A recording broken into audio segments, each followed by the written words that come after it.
This show is brought to you in part by viewers like you who joined a Patreon or become YouTube members. Thank you. And if you could, hit the like button and subscribe if you want more Browns-focused content. I know y'all got to be tired of talking about Myles Garrett, man. Like, I know we got to be tired of that whole conversation. So I'm going to give us a break from that. We're going to stop talking about the problem of Myles Garrett looming over the Cleveland Browns and the existential dread that some of you all might feel because of the Myles Garrett issue looming over the Cleveland Browns. And let's talk about the other issue looming over the Cleveland Browns. That is the quarterback position. Yes.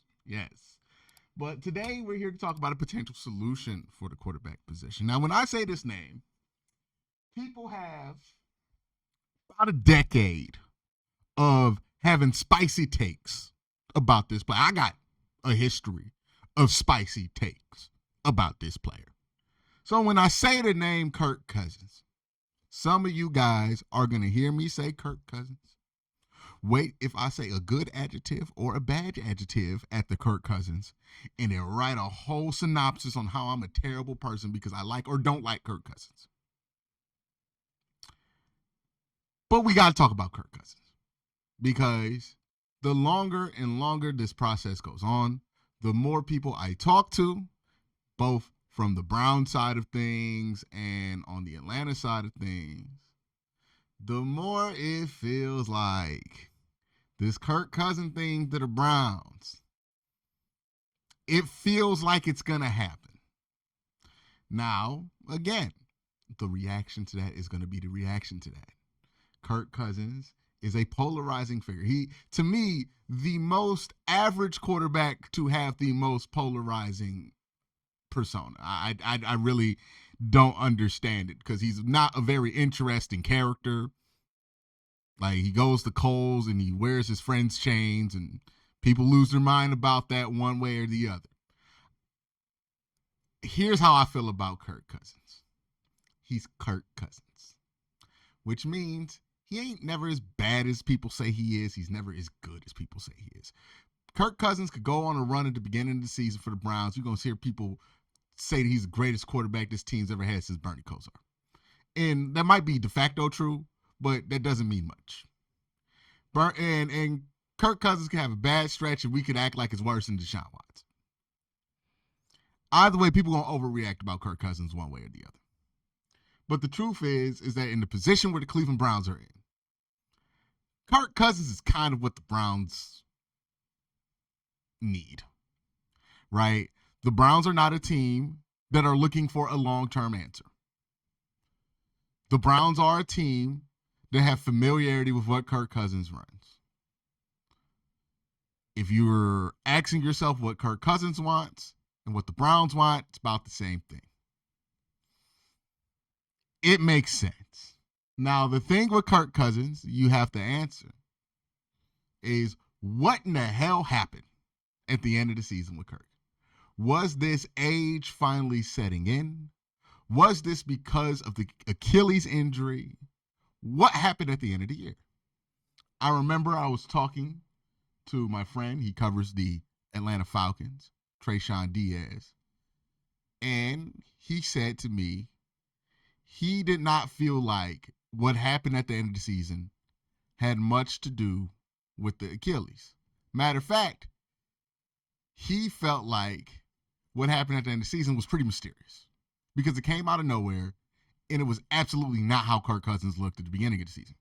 If we look at the beginning of the season for Kirk Cousins, the first 9 games of the year, Kirk was on a per 17 game pace to throw 4,397 yards, 32 touchdowns, 13 interceptions, which again, not the most amazing numbers in the world, right? We're talking about 17 turnovers with 32 touchdowns. It's pretty middle of the pack quarterback numbers. Again, with Kirk Cousins, he's never as good as you think he is. He's never as bad as you think he is. He's pretty much going to always be in the middle of the pack. He's a centrist quarterback. Like, that's what I would call Kirk Cousins. Kirk Cousins is a centrist quarterback.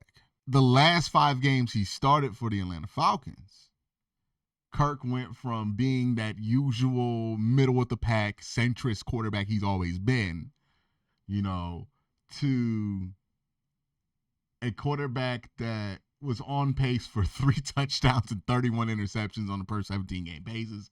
He threw 1 touchdown, 9 interceptions. 1 touchdown, 9 interceptions. 5 fumbles on top of that. So what happened in that stretch? Is there a reason for that stretch? Well, again, shout out to my friend Trezon Diaz, because he wrote an article saying that Kirk Cousins, in an interview with Good Morning America, Good Morning Football, let it slip that what happened with Kirk in week 10 from the end of the season seems to be an injury. The quote comes from Kirk Cousins himself. I, against the Saints, got hit pretty good in my right shoulder. He's a right-handed quarterback. And elbow. And from there, kind of dealing with something I was working through, just never could get to where I wanted it to be. Now, there are 2 reactions I have to this. Finding out what happened at the end of the season was injury-related can, on one hand, be something that makes you want to go out and get Kirk Cousins. Because if the one stretch of football that he had that had you seriously concerned was the stretch of football he had while he was injured, there's hope that he can get healthy over the offseason. And by the time the season starts, you put him in an offense he's familiar with, he can be good old centrist Kirk, right? Just moderate Kirk Cousins, just straight up middle of the pack Kirk Cousins, which, again, if you're the Cleveland Browns, you really need that on a short-term basis over the next couple of years. And that would solve a lot of your problems as far as like the short-term at quarterback. Maybe you go on a Pittsburgh-type run, make the playoffs. Maybe if you make the playoffs and you don't trade Myles Garrett this offseason, which, again, I don't think they're going to do, that convinces Myles to sign an extension, you're sitting pretty, right? What I'm not suggesting is that signing Kirk Cousins is going to make Myles be like, oh, man, you're serious. Let's sign that extension. I don't think that's the case. But if you do win 10, 11 games with Kirk, well, then maybe Myles wants to sign that extension at the end of the 2025 season. All that to be said, there is something I hear from that does make me concerned, which is, and maybe this is just because I'm a Browns fan who experienced what I experienced with Deshaun Watson, but I hear that he got hit pretty hard and he hurt his shoulder and his elbow. And I remember that Deshaun Watson in 2023 got hit pretty hard and hurt his shoulder and his elbow. And he never quite looked the same after that. And I worry that while this injury did not take Kirk Cousins out for the rest of the season, while this injury did not require surgery, so there's a chance that it is nowhere near severe as whatever it was that Deshaun had that caused his downfall so quickly. Kirk is still older than Deshaun, like significantly older. That you have to factor that in as well.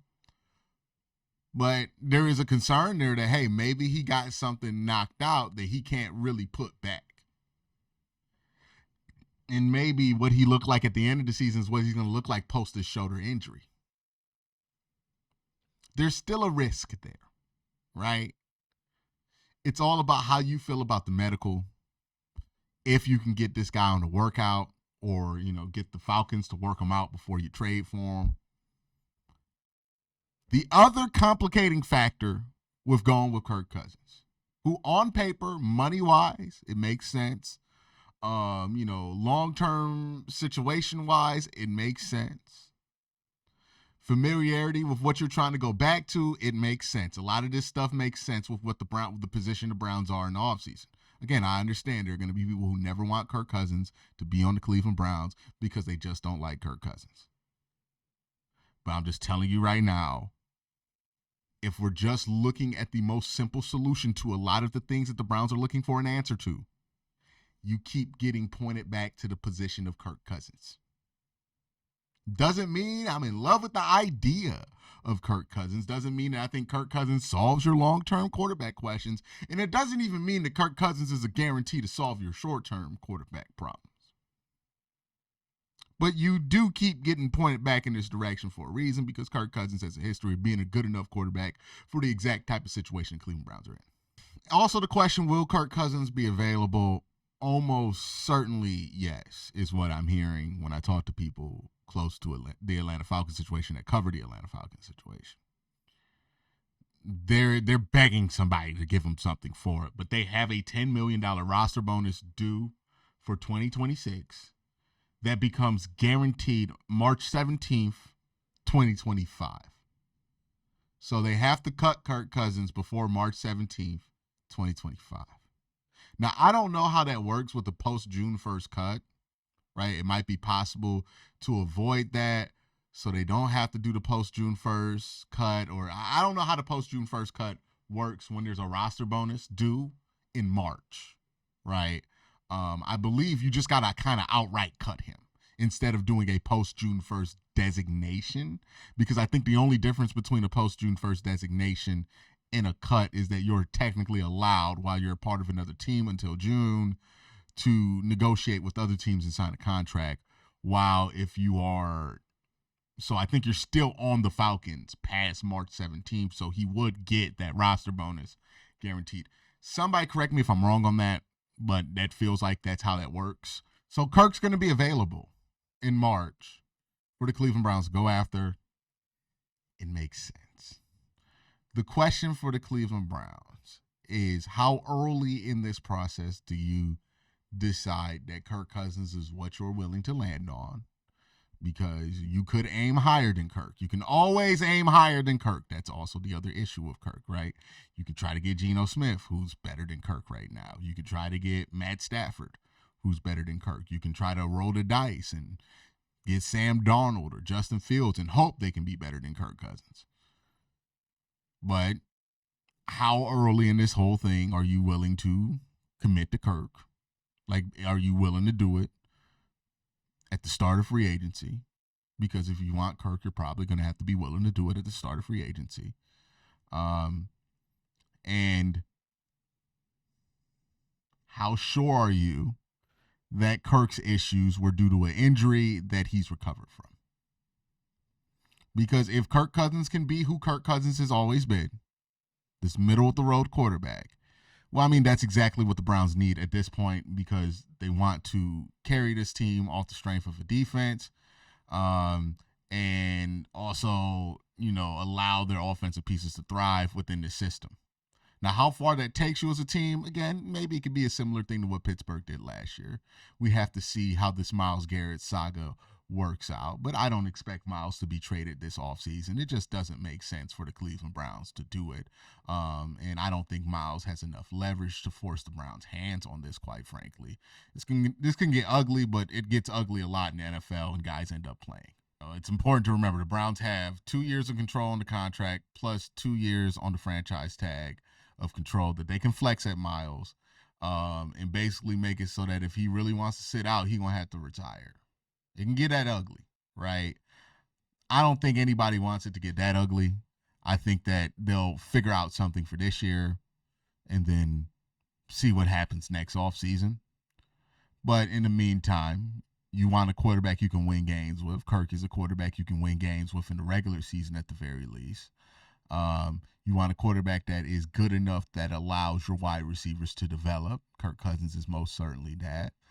You want a quarterback that if you have a good enough team built around him, you can go to the playoffs with, and Kirk Cousins is that.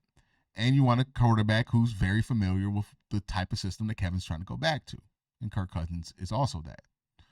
Now, Matt Stafford's also that, but he might not be available. Same thing with Geno Smith, but he might not be available.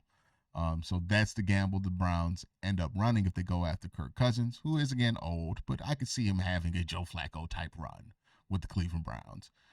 If things go well for him and the offensive line plays much better than they did last year. Another interesting thing about talking about Kirk Cousins is that a lot of people's opinions about Kirk Cousins have been formed and are stated, whether people are conscious of it or not, in the context of Kirk Cousins being paid a bunch of money, right? Because the question with Kirk Cousins his whole career hasn't been, is he a good or bad player or not? He has been a decent enough player to be a starting quarterback for a very long time in the NFL. That's never been a question. The question is Kirk Cousins worth the top dollar that Kirk Cousins makes? And the answer to that has always been no. But does the conversation about Kirk Cousins change dramatically when you aren't the team footing a gigantic bill just to have Kirk Cousins play quarterback for you? I don't think we've recalibrated for that conversation about Kirk. Whenever I hear people get mad about Kirk, I see people like put these arguments out that you would put if you were signing a quarterback to a super long-term deal and giving them $50+ million, but that's not the reality Kirk Cousins lives in. Kirk Cousins is probably going to sign a deal similar to what Russell Wilson signed last year with the Pittsburgh Steelers. In the same way that Russ can play similar to how he did in Denver, but it looked completely different and the result for the team is completely different because he's making significantly less money, is the same way that Kirk Cousins on a smaller deal could probably end up being a good thing for the Cleveland Browns in the short term at the very least. So another question to ask yourself is, are my opinions about Kirk Cousins, is my hesitation about Kirk Cousins still working under the assumption that Kirk is going to get paid a bunch of money? Or were these opinions formed under that context? Were all the arguments that I've had over the last 10 years about Kirk Cousins under the context of him being paid a ton of money? And ask yourself, how does Kirk Cousins not being paid a ton of money to play quarterback for you change your opinion of Kirk Cousins? It's a real thing to consider that I don't think enough people have thought about when Kirk Cousins' name is brought up. So how does that news about Kirk Cousins' last few games in Atlanta, seemingly coming down to an injury, how does that make you feel about Kirk? Does it make you want him less or more? Let me know in the comment section down below.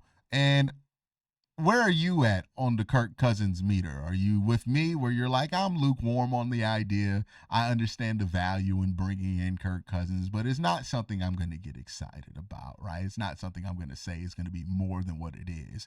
It's just the stopgap solution at the quarterback position that ultimately is better than going out and getting Jacoby Brissett to start for the whole season. That's where I feel on it. Are you higher than me on Kirk? Are you lower than me on Kirk? If so, please explain why that is the case. Let me know in the comment section down below. Y'all have a great day. Have an even better night. Peace.